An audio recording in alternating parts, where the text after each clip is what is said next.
Yeah. I'll react if I had to. Put some things in the past too, and don't let them distract you, but react if you have to. Yeah. I'll react if I had to. Put some things in the past too, and don't let them distract you, but react if you have to. Yeah. React if you have to. Yeah. Don't know the time, yeah. Just know that I'm, one of a kind, What's on your mind, What hard to find, Beautiful mind, Still in my prime, Just know that I'm here. Okay. Tell me when. All right. Well, here we are. Originally, I don't know. First off, I don't know what the fuck I'm doing, recording a podcast, but here we are, and I'm hung up. I have a little stage fright, Jeff. I want to. It's like writing a paper when you have to come up with that first sentence and that first opening intro. Is it witty? Is it compassionate? You got to captivate an audience. You got to capture someone. And I don't even know what. I'm like staring at a blank screen here. I don't even know what to say. Good morning. Good evening, good afternoon. I don't know when these fucking people are going to listen to this, if at all. Right. But here we are, sitting on the casting couch. I'm just kidding. It is a couch, but I've probably sat on dirtier couches in my day. I think you'd be fine if you took a black light to this thing. Maybe not. Anyway, that's gross. So yeah, here we are. Pondoff's Anonymous. Podcast number 1, mission statement. Why am I here? Who the fuck am I? Very valid questions. I'm sure that's what a lot of people, or the one person that will be listening to this, is asking themselves. Well, my name's Chris. I am, as of this recording, 2,066 days sober from alcohol and coke and all that shit. I used to hit it pretty hard, and very hard, I should say, through my 20s. I often used to call my 20s the roaring 20s, my roaring 20s. Not that I remember the entire decade. There's probably a good chunk of it that I don't, but I'm here to basically just help people, man. We're on a mission, I think, you and I are, this podcast, to show people and tell people they're not alone in their fucking struggle with some pretty dark shit that leads us to drinking, to fucking, doing a bunch of blow, to now the fucking epidemic out there is everybody and their brothers sticking needles between their toes and shooting up this fucking fentanyl that's dropping people like flies. So it all starts somewhere, and why we do it, whether it starts off as a fun or, a social gathering to be social, to meet friends, so you go out and get all fucked up. And it's cool and all until your mind shifts and you're doing it and relying on it, and shit just starts to crumble around you, man. And that's where I was. And throughout this podcast, if it catches and people actually want to listen and want some more, you'll learn more about my journey and my personal story as we digress through a couple episodes. But basically what I want to do today in this first episode is that what we call it? Episodes? Yeah. This first episode of, sounds like we're watching the fucking Golden Girls or something, episode 1. Well, the goal here is to tell you guys why I'm here, why we're recording this, why I am now turning what was a kind of written blog, if you want to call it that. It sounds so fucking dorky, but that's really what it was. I mean, who the fuck am I? I'm not Mr. Cool, but I've always wanted to know what was next with that. I remember, actually, it was like Christmas Eve a couple years ago at church. I told our pastor, or the pastor at our church I go to, that you happen to go to, whatever. Fuck. I don't want to mention any names. Distance themselves from this podcast as far as they can, so they actually have somebody in the pews on Sunday. I told him, I said, "Hey Matt, I'm shit." I just use his name. You can edit that. I said, "I'm 1,200 days sober," or whatever the fuck it was, and he goes, "Chris, I'm kind of heard that story, and I just want to know what's next." And then he just kind of walked away and left me with that prick. It's fucking Christmas, Throw me a bone. How about an attaboy? But he's right. What is next? And a lot's gone on since the day that I started writing this blog on pontiffsanonymous.com or on Facebook. And it was sharing my story. And the mission of the blog was the same thing it is here, is to reach people that are really fucking struggling, man, that are hurting and throwing their life away to, a bottle of fucking whiskey or a rail of Coke, whatever. So I wanted to write to those folks, and I was pushed by a friend, a gal named Beth that I grew up with, great gal, also has I don't want to say also because I don't necessarily have a heart of gold. She has a fucking heart of gold, and she was doing something online called The Joyful Life, and just wanted to get a group of people together that would just help spread some fucking positivity in what can be a polarizing world, especially online. And whether we like to say we don't spend our time online, it's bullshit. I mean, there might be some fucking 96-year-old grandma in a fucking nursing home like mine was when she, rotting away of dementia, God bless her, that wasn't online. But if you act like you're not online, you're fucking lying to yourself, and you know of it. And I remember people used to say, you're on Facebook, and they'd make fun of you, or they would say, you're on Facebook too much, and then the only reason they know you're on Facebook too much is because they're on fucking Facebook too much. So let's check our too cool for school attitudes at the door a little bit, and admit that there's a world out there that, fortunately or unfortunately, we're in it, and it seems to be super fucking polarizing online. So this girl Beth wanted to start this team of people, this movement called The Joyful Life, and she knew of my story, and she reached out, and she was like, "Hey, you make me laugh when you say crazy shit online. It's something a little funny or whatever.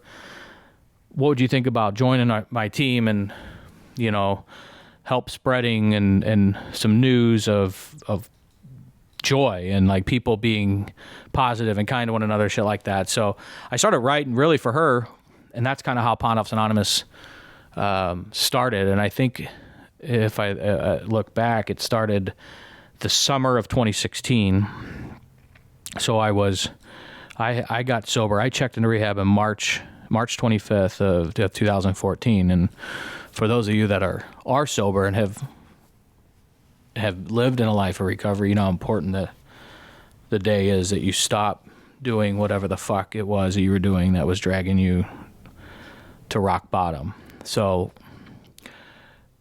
a couple years past I got a wind underneath my sails, and that, to say 2 summers after I got sober, I started writing for Beth, and by that time I was just on my way, man.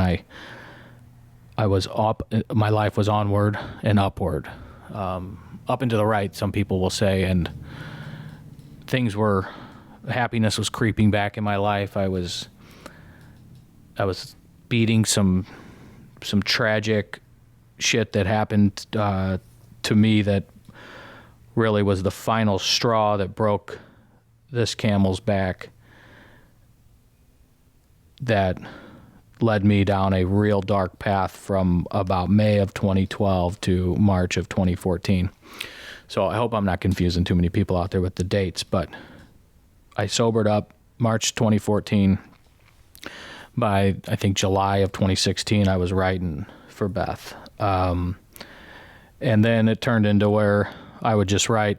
She was like, put it out there. Don't necessarily, you don't have to hook your horse directly to this wagon, which was, it was just to make sure you're helping people. So she was a real good, one of the mentors. I will like to give her definitely some credit where credit's due, and she's a great person. But so I started writing, and I got, I was writing maybe once a month, twice a month for about a year, 2 years.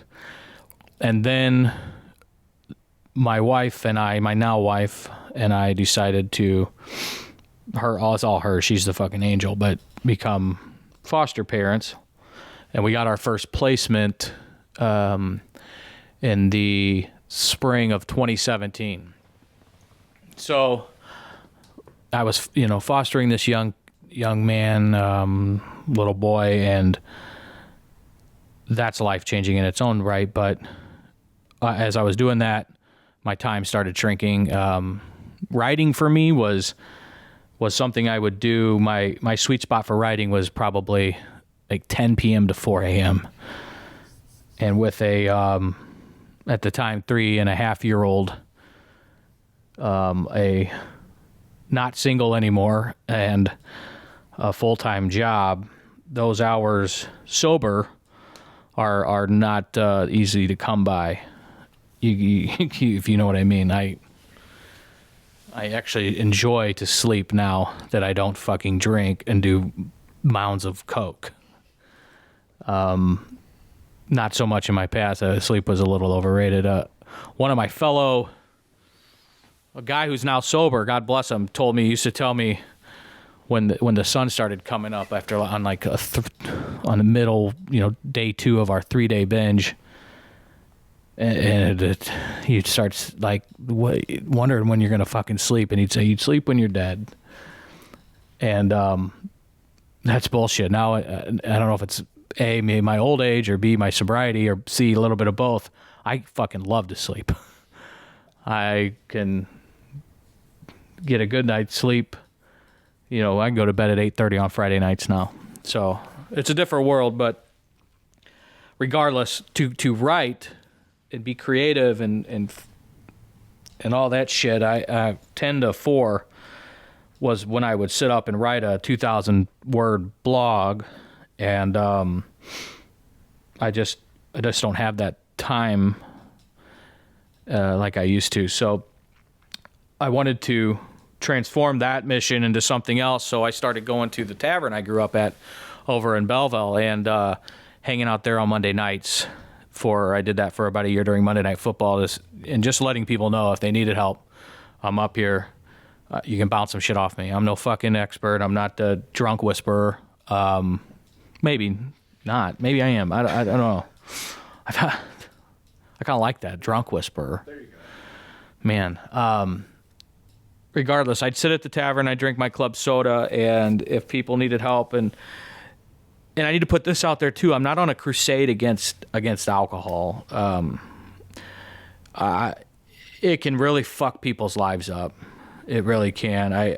Trust me, I fucking know, but I'm not like, I still, I be around it.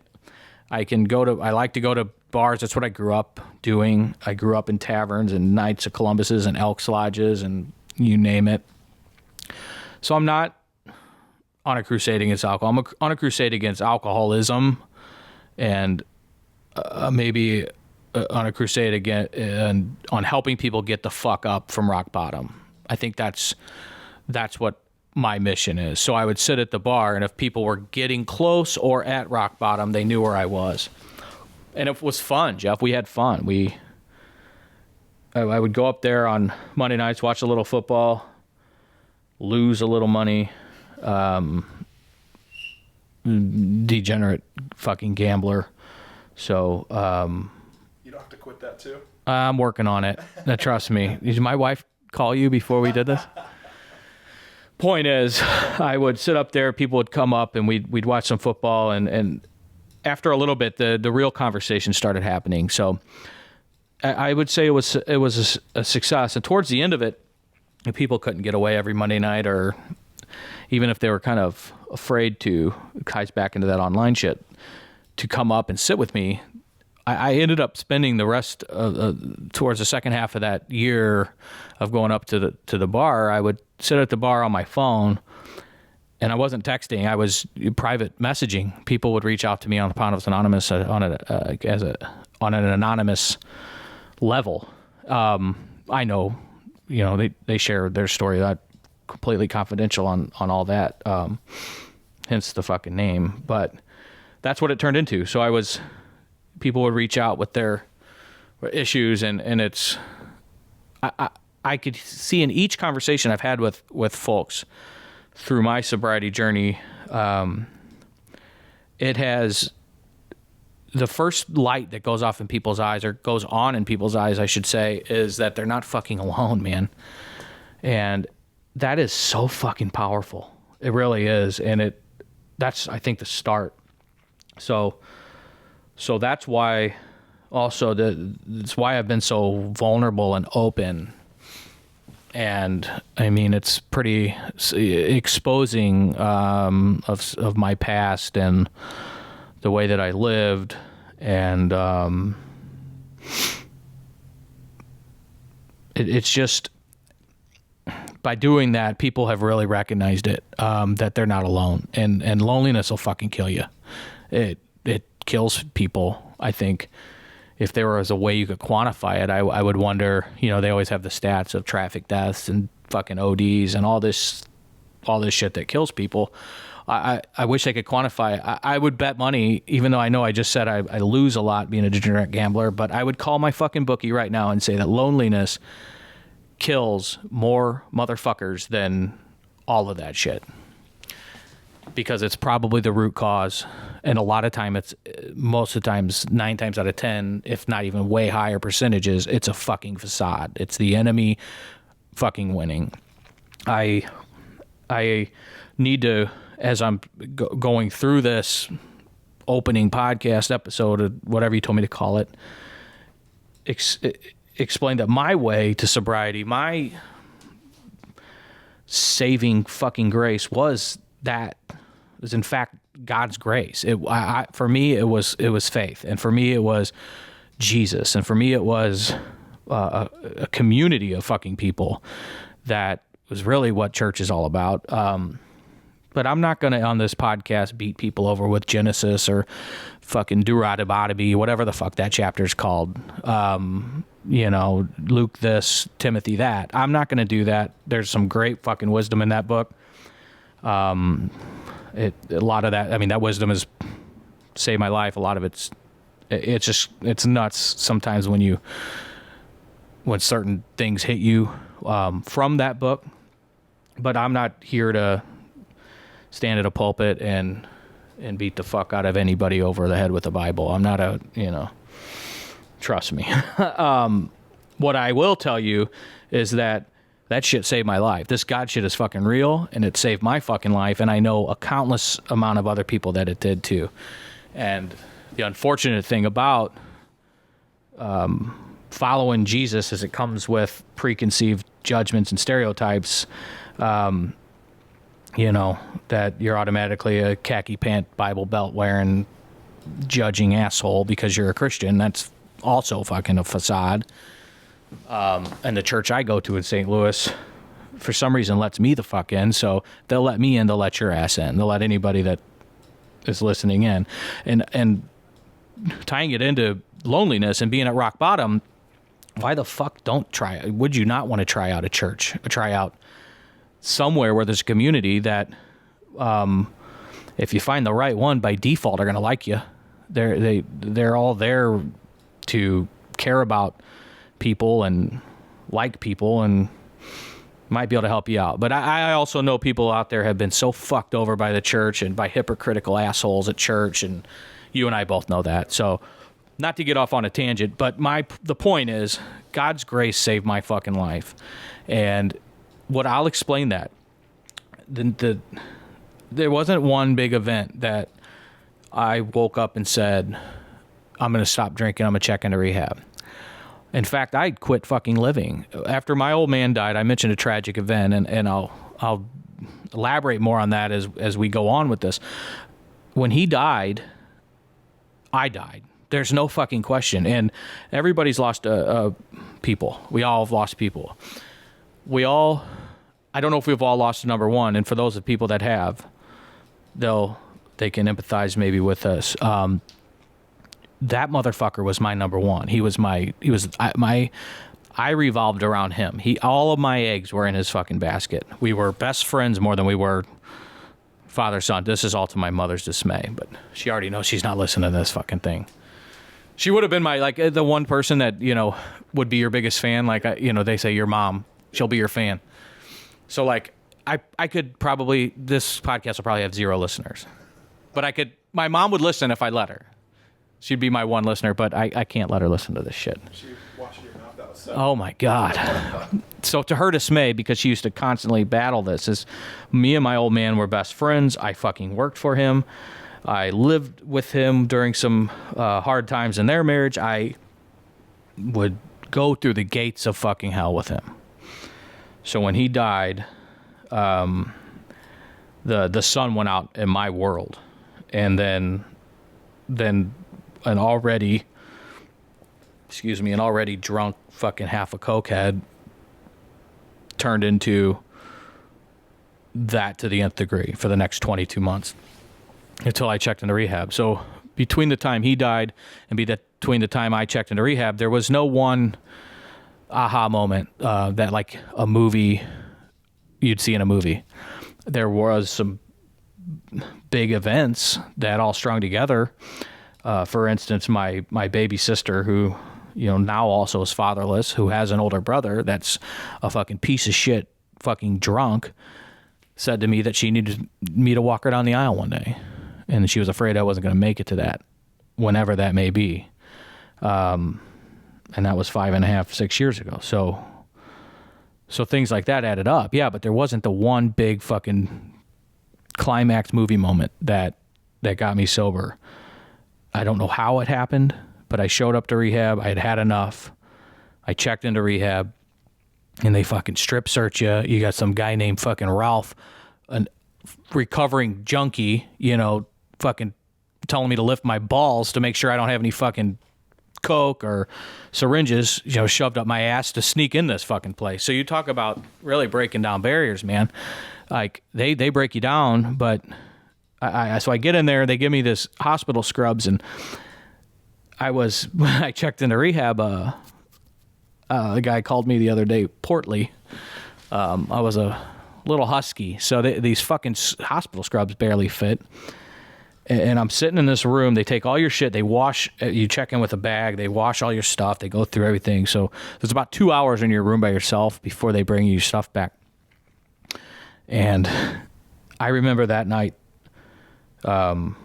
looking out of a window and then laying in that bed and just asking myself, how the fuck did it come to this? And I had the most intense, all-out fucking screaming match with God. I still speechless thinking about it.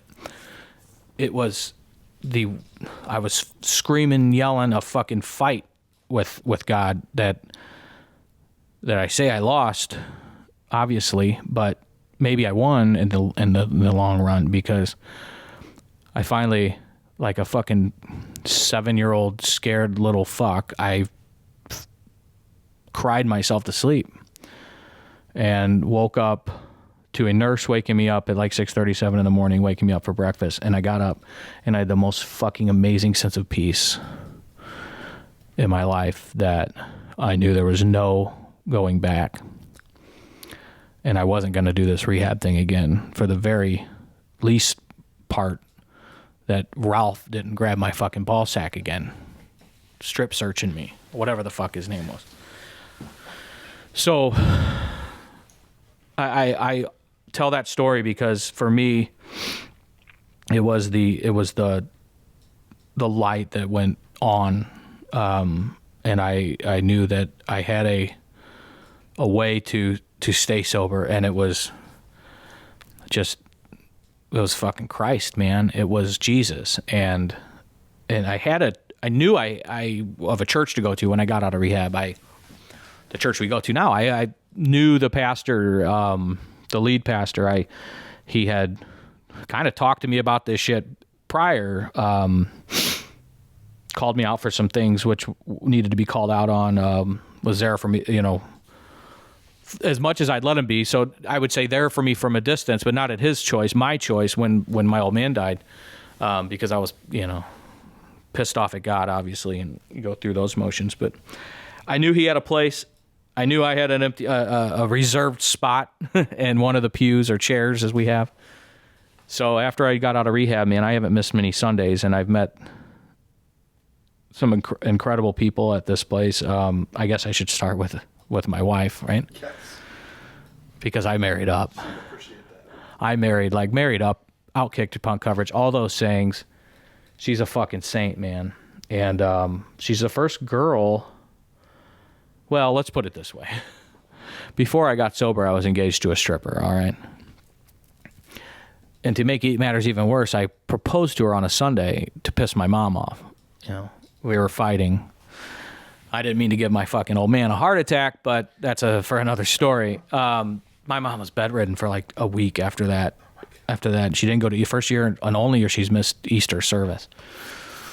So, so going from that to, God bless, I still pray for the past and wish no ill will. I was no fucking saint. But this gal, I somehow fucking swooned into marrying me. I mean, like a used car salesman, I was all over it. And I don't know. Something's got to be wrong with her, but we still haven't figured it out. So I met her there. I've met some incredible people, and like I always said, they let me in. They'll let anybody in, and I think that goes for a lot of churches nowadays. Well, I don't know about that. Maybe now that I think about it, but that's a whole different subject. So the point of me bringing up the God stuff is it's what got me sober. I'm not afraid to talk about it. And I'm hoping I can reach some people that were like me, that not necessarily made fun of people that went to fucking church every Sunday. I always lived a God-fearing life. And then when I got sober, I always say that I kind of transformed into a God-loving life. But I mean, I still say bad words. You do? Aren't I pretty cool? So the point is, back to where I was at Fridays, and then helping people out, and then we got to a point where we started fostering, and as that got more serious with our young little guy, I decided to call the mission at Fridays a halt to it, time, and also planning a wedding, which she was very supportive of me going and sitting at a bar on every Monday night to help people, but we were also planning a wedding, and you're married. Yep. All right. So as the football season started creeping up to the wedding date, it was wise for me to take some time for, that mission, if you want to call it that. And ever since we got married, I have been, I guess, not that the honeymoon's weared off, but once we got our feet under, started seeing what like married life looks like, we were already parenting. The cart was before that horse, as is a lot of people's. I got my feet underneath me, and then it was what's next, like Matt said, or whoever the fuck said. So with that, I was getting these nudges like, what do you want to do? What is the next chapter of helping people out? Like, I tell people, the other day I was taking a kid to rehab, and I said to him, I go, when you get on the other side of this, there are going to be so many opportunities for you to give back. And I'm telling you right now that there's something about this, and I call it God's grace. there's something about this that when you receive it, when you receive sobriety, when you become sober, there's so many people like me that just want to fucking reach a hand out and help people across that line and help people up and pull them out of rock bottom, that you're motivated. I know people that go through countless unimaginable grief. My cousin who lost their baby at 13 months old, and the only thing that keeps my cousin going is the foundation and the name of this child. So it on a smaller scale, our sobriety mission, I mean, it keeps us going and helping people out. That's why AA is such a big fucking deal, and NA and all that shit. I mean, it's just people helping one another, and I'm telling you, you do get off on it. It's in a good way. Like it is something that drives people. Serving others fucking is a better high than 5 fucking rails off a stripper's ass, but maybe not 6. I'm telling you, though, in seriousness, it's crazy. So I was just driven to, what do we got to do? I got to do something. Then all these things started happening. Like I'd hear these, whether they were sermon missions or in random conversation, like, Pondoff, you should start a podcast. You're a great writer, which I don't know if I'm a great writer. I say funny things every once in a while, but you like to talk. I do like to talk, don't I? I am a talker. I could phone fuck with the best of them. You should see. Never mind. I can't go to that. But I was great. I fucking talked dirt. Anyway, the point is, I was getting all these nudges, and anytime somebody says, like you hear it used with pastors, like I felt a calling, and I'm gonna be honest. I know great friends with some pastors that literally got a calling and they did it. So I'm not disparaging or not, because it's happening to me. So I'm self-deprecating at times. Anytime somebody says I had a calling to do something, you're like, okay, you fucking weirdo. You know what I mean? Like that, just the regular people that that aren't very faithful or that don't have a whole bunch of Christianity in their life. Like, you got a calling? That's a weird motherfucker. Yeah. They answered some fucking calling. Okay. Well, listen, asshole, it's fucking for real, all right? And I know it because it's happening to me. It's inside my gut. I'm obsessed with thinking about it, of helping people with this recovery mission, and also showing them that faith doesn't have to be what their preconceived notion of faith is, and following Jesus doesn't have to be, what they are their stereotype that's imprinted on their brain, and it doesn't have to be that. So yeah, I have a fucking calling to do that shit, to teach, to show people that I did it, anybody can do it. So I've been getting these nudges, and then it's not maybe not calling to do a podcast. Who knows? This probably won't even fucking take off. I don't know if we'll even release this recording here, Jeff. But the point is, I have a fucking passion to spread the message that you're not alone when you're fucked up on rock bottom and addicted to name that drug, and that this Jesus shit fucking works, man. This love shit and kindness shit fucking works. And don't get me wrong, I can still be a fucking prick on the highway. I can still every once in a while make fun of people. Not every once in a while, probably all the time. I can still do all that shit. I do. I just say that's not Christian after I say it. I was motherfucking somebody the other day, Jeff, and I said, I think I dropped the C-bomb. I was like, I'm talking about your fucking girl, Nancy. I don't know who it was.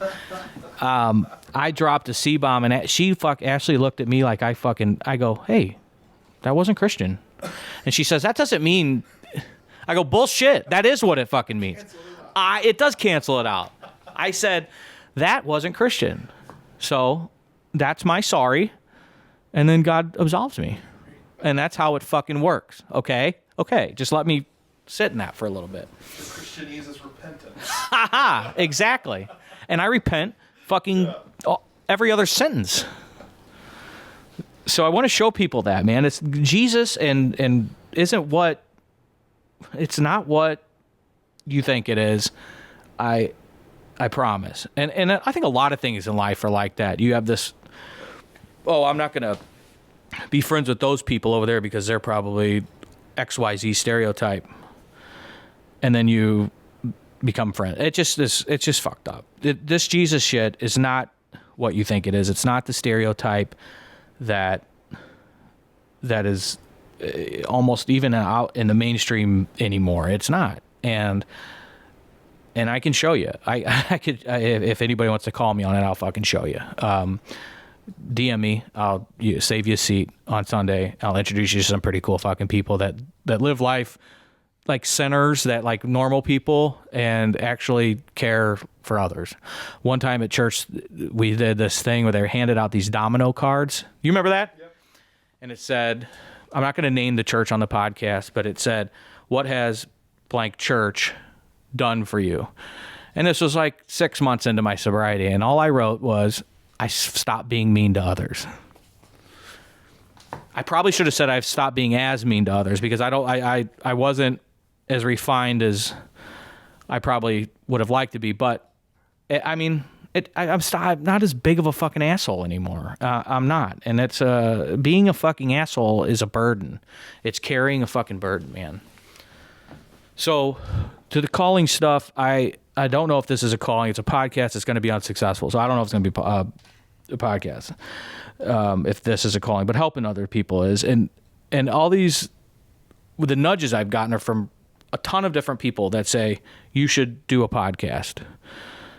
I don't know what the fuck a podcast is. I mean, here we are. I'm talking into a microphone. You've done some before. You were a fucking nudge. You posted on Facebook as this shit was consuming my mind and consuming my brain. Has anybody thought about doing a podcast? And I know it sounds like hocus pocus shit, but Jeff, you were one of the first people that I thought of when I was like, somebody said podcast. I said, how the fuck do I do that? And I was like, I bet Jeff could probably figure that shit out. And here we are. So all those nudges, and they're from strangers too. I get them from people that I don't even really know that I've talked to in church or some small groups, or that I've helped. They all are like, this, you've helped me, maybe this can help others, and on a bigger reach. And the blog thing's great, but nobody sits down and reads 2,000 words anymore. Fuck, I don't even read my own shit because it's too fucking long. But it just is. It's the way people are consuming content now. So I will wrap up with one story on why I'm sitting here on this holy water stained couch at an old abandoned church house that is now our studio, if you want to call it that. As I was pushing these nudges away, I kept saying, okay, but I got to wait until this is done. I got to wait until that is done. As all that was going through my head all summer, and this has been going on for 6 to 9 months, I lost a friend, a good friend, and too young. And September 30th, September 20th, we went up to Chicago to his wake, and fucking brutal, young wake, lots of people there love this guy. Been to a fuckload of these things, right? And I get back and I'm like, that's another one, and I don't know if I know. All I'll say is that he lived like I lived, and I don't know if it can even contributed. Point being, that later that week, if the wake was on a Friday, I get back later that week, and I'm just thinking, man, I gotta fucking get off my lazy fucking ass and get out there and help people. People are dying too young. So I dust off the old Pond Offs Anonymous website. It's still there. I still pay for it for the GoDaddy shit. And I still, in July, renewed the subscription. So in July, I Opened up my email, nobody, same old, it's a couple spam emails, no porn, not on this one. Cleaned it up, deleted the spam, deleted the dirty shit, and closed it, and then went on my way. So now, fast forward to September 30th was the day that I was like, I need to pop into that email address because I've got this fucking nudge, this calling, and I log in, and this motherfucker on August 8th reached out to me for help.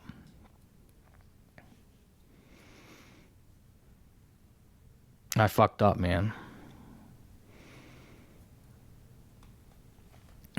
Sorry, I had been getting this fucking call, this nudge from God sends it through so many fucking people, himself through like prayers and shit, and I hadn't done shit. So I sat with that, man, I sat with it for 48 hours, and then some important people, one of our pastors, my wife, and my cousin, who happens to be this guy's best friend and each other's best friend, brother, and they said he would not want you to be feeling the way you are, and that's easy. It's easy to hear that. I know all the speeches, right? But I came at a fucking fork, and I said I can do the self-pity shit, because sometimes self-pity feels good, sometimes it's appropriate, but I can go that way and give it up and say I quit, or I can go down the road to fucking honor this motherfucker and try to help some more people and get off my fucking ass, do what I've been wanting to do what I've been called to do, bullshit on the fucking microphone. I can bullshit with a brick wall if I had to. And I don't know if this thing can fail if we help one person, right? All we got to do is help one fucking person through this, and then it won't be a failure. All we got to do is help one person, and I think we can do that. I do, and I know this has been a long-winded intro, and why we're here, and I've just skimmed a lot of surfaces. But if we release this, man, I think we're going to be able to reach some people that are struggling, and maybe we can get this up off the ground and make it an episodic deal. And try to help some motherfuckers, and maybe show them that Jesus isn't the judgmental asshole that they may think he is, because he's not, and he's not. Some pastors and fucking human beings are, but Jesus ain't, and I think we can help people. So that's it. Let's do it. What do you say? Let's do it. All right. Well, on that note, I want to thank you for your time and for doing this. Thanks to all the people that have helped. Thanks to I mentioned Beth and Matt and people like that. I just want to go back through the episode and kind of thank the people I may have mentioned. And to the guy I was talking about that I lost and that we lost in September. Last thing on this too, my logo. The logo that I have, it's a rocks glass on a cocktail napkin.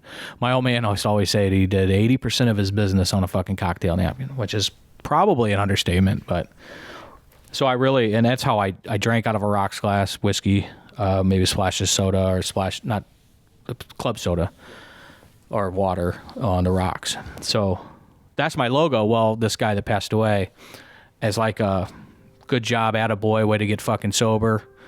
Let me know how to do that someday. I think was one of his quotes. He worked for a printing company and he printed them all off for me and mailed me like a box of 3,000 of these fucking cocktail napkins. So when I started writing, I started handing them out like business cards. So I still have them. So that's how my logo got up, from this fucking guy. And I'm sorry that I wasn't able to maybe reach him in a real tough spot. But I'm going to make it up to him, and we're going to do this. So until next time, let us fucking pray.